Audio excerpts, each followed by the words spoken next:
Hey, welcome back. Today's video is called The Lying Tell. And essentially what I'm going to do today for you is I'm going to teach you how to tell whether or not someone is lying to you by using some of the techniques that I teach in the Tao of Badass. So essentially there are a few things that you can use, and you can never fully tell if you just have one of them uh, as to whether or not someone is lying to you. But there are some things that you can use if they're in clusters or groups. There's like 3 or 4 of them all at one time. You can be very sure that someone is lying to you about something. You don't necessarily know why they're lying to you yet, but you can definitely tell that they are. Now, I've always found that playing my cards close to my chest when it comes to figuring out whether or not someone is lying is a very powerful tool. I also find that sort of giving them a shovel, so to speak, to dig their own grave is kind of good, and I'll tell you how to do that as well. But ultimately, it's good that you know that you can't just trust one of these triggers. You have to see several of them, and I'm going to go into what they are right now. So the first thing I want you to notice is that it's not necessarily what the cluster or the action is as much as it is when they do the action. So they should not be accessing certain parts of their brain when they are answering certain questions in a certain way. This is exactly how a lie detector test works. And if you want to learn how to become the human lie detector, which I believe is very important if you're going to be learning which people you can trust and which people you can't trust in the future, as well as being able to tell whether or not a woman is lying to you, you're going to need to be able to have this ability. So let me go over the first one, which is the biggest tell for you to recognize if someone is actually lying to you. The biggest tell for you will be if they are looking up and to the left. So that's this direction. Now, it's important that you recognize when someone is looking up and to their left, which to you will be up and to your right, because you're looking at them and they're facing you. So their left is going to be this way, right? Even though that's your right because you're looking at me. So you have to make sure that you train yourself to recognize when someone's looking up like this, right? This is very crucial. Anytime you see someone looking up in a direction, try to see which way they're looking. Are they looking up in here, like this, or up in like this? Sometimes you'll get people who look right up in the middle. Sometimes you'll get people to go back and forth, right? So I'll tell you what all that means. Now, when you look up and to the left, when you look up, you access what's called your visual brain. Your visual brain is very difficult to access when you're looking down. Your emotional brain is very easy to access when you're looking down, but very difficult to access when you're looking up.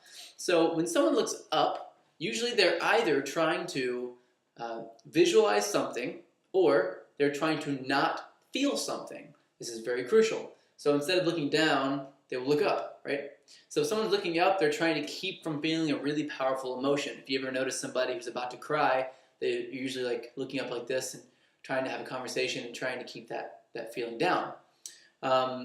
If someone's looking down, usually they're giving in to that emotion as well. They're just kind of letting it happen to them. Now, if you ask a question that requires some kind of a visual response, and somebody looks down instead of up, that means they have an emotional association with whatever it is that you are asking. It doesn't mean they're lying. It just means that they have an emotional reaction to what you're saying and asking them to envision. Sometimes they'll look up and then look down immediately afterwards, but for now, let's just focus on when they're looking up. So let's say that you ask someone to visualize something and they look up, right? Okay, so now they're actually accessing that part of their brain. But if they look up and to the right, to their right, then they're accessing what's called their memory, their sort of remembering brain, their recall. And if they're looking to the left, to their left, they're accessing what's called their creative brain, or something that basically it's a brain that's imagination. It's a brain that allows you to imagine things that have never happened before. So if you're looking down and to the left, that means you are creating an emotion in your mind, right? Something that you've never really felt before, something new to you as is associated with something, or maybe you're contemplating a new feeling, or contemplating a sensation that you're currently feeling. Usually look down on the left for that. If you look down to the right, it's usually because you're remembering something very emotional to you. This is a really powerful direction to look in. Again, it's down to my right, not to yours. And then if you're looking up and to the right, like this, that means that I am accessing my visual memory. If I look up and to the left, I'm accessing my creative memory, or sorry, creative visual brain. This is important. If I ask you where you were last night, for example, and you look up and to the left, I'm going to throw a red flag up immediately. Because you shouldn't be accessing your creative visual brain in order to answer the question of what you did last night. You should be accessing your visual memory, which is up and to the right. So if I see an incongruent eye accessing cue, I immediately start to test people to see whether or not they're lying. And the way that I do that is, like I said, I sort of give them the shovel to dig their own grave. Or as some people say, give them the rope to hang themselves with, right? That concept. And the way that I do that is, if I see them look up and to the left, I start asking them more detailed questions about what they did last night. I don't say, you're lying. I don't do that. I usually go, I see them look up and to the left, and they say, oh, I was out with a friend last night. They're like, oh, really? Where'd you go? And I'm genuinely interested in their answer. I'm not going to go, really, where'd you go? If you cross your arms and you start to show defense, if they're lying, they will be defensive back again, and they will be overly defensive, not just a little bit. They will try to outdo you, essentially. And so what you want to do is you want to be as open as possible during this process so that they keep going down the rabbit hole. Because otherwise you won't be able to tell whether or not they're lying. So if they're looking up and to the left and they are accessing that visual creative brain, then you can give them this information. Tell them, okay, well, tell me a little bit more about that. And they will begin to respond and sort of talk about what they were feeling, what they went through, whatever it is, but they're probably going to be making it up. If they start to sort of bring it back over to their memory, their visual memory, and they start to look over to the right, that means they're trying to not lie anymore. They felt bad about lying. They don't want to do that anymore. They want to sort of integrate it with the truth and not lie fully to you. They just want to omit a couple of things about what they're talking about. Another thing that we'll do when we're trying to lie is we will look up and to the left and visualize something and then visually drag it to the right so that we can imagine it over here. So we can feel comfortable with it and we can really believe the lie. So one thing we'll do is we'll look up here, we'll say something, and then we'll start to go like this. We'll start to drag it like back and forth until we're finally over here. And when we feel comfortable with it, we'll go, okay. And that's whenever we trick ourselves, this is actually something that really happened. And that's when we create these massive defense mechanisms. And we don't want to admit that we're lying. So what I want you to do is start to recognize when people look up and to their left when it's unnecessary. Also, some people have what's called reversed eye accessing cues.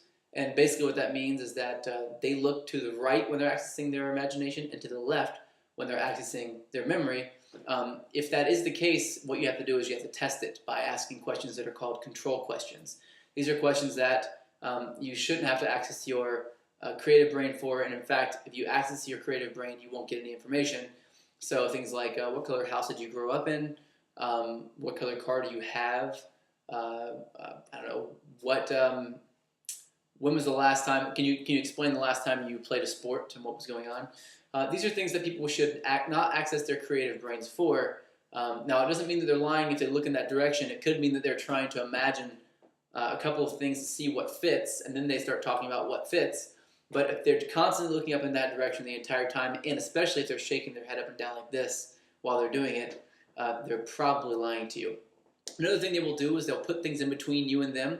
They'll try to put drinks, if there's a drink, they'll put it on the table in between you. They'll put a bag there. They'll put a pillow across their chest. Anything to protect them from their chest from you is something that we will do as well. We also will over-explain things to the point that's not necessary whenever we're lying. So if you see any of these clusters, as well, that will also exaggerate emotions, especially negative emotions, like being defensive, being angry about something. If someone takes a defensive stance against something that you are attacking them on, a very defensive stance, something like, who are you to ask me that question anyway? That's another way to tell they're lying. And another really classic way is that someone will do what's called forced blinking. Forced blinking is whenever they say a specific word that makes the sentence a lie, they blink. They do this. I did not do that, right? So they blink in that one word not, right? I did not do that. What they're doing is they're trying to hide their eye accessing cues. They don't want you to see that they're lying, because subconsciously we know that if someone looks at our eyes and we lied, they're going to be able to tell that we're lying. So look for these clusters. If you see a lot of them all at once, it's very likely that someone is lying. You can come out and say, look, what's really going on here? And you can start to sort of bring that out in the open, or you can just make a mental note not to trust them with certain things, especially if they're trying to lie to you about your safety or something that has to do with whether or not you should trust them specifically. So keep that in mind. I hope you learned a lot from this. Let me know if you find anything interesting in your own life. Go ahead and post it below as a comment, and I look forward to seeing what you have to say. Thanks a lot for this, for sticking with me here through this. It's a really interesting concept, and I'll see you in the next video.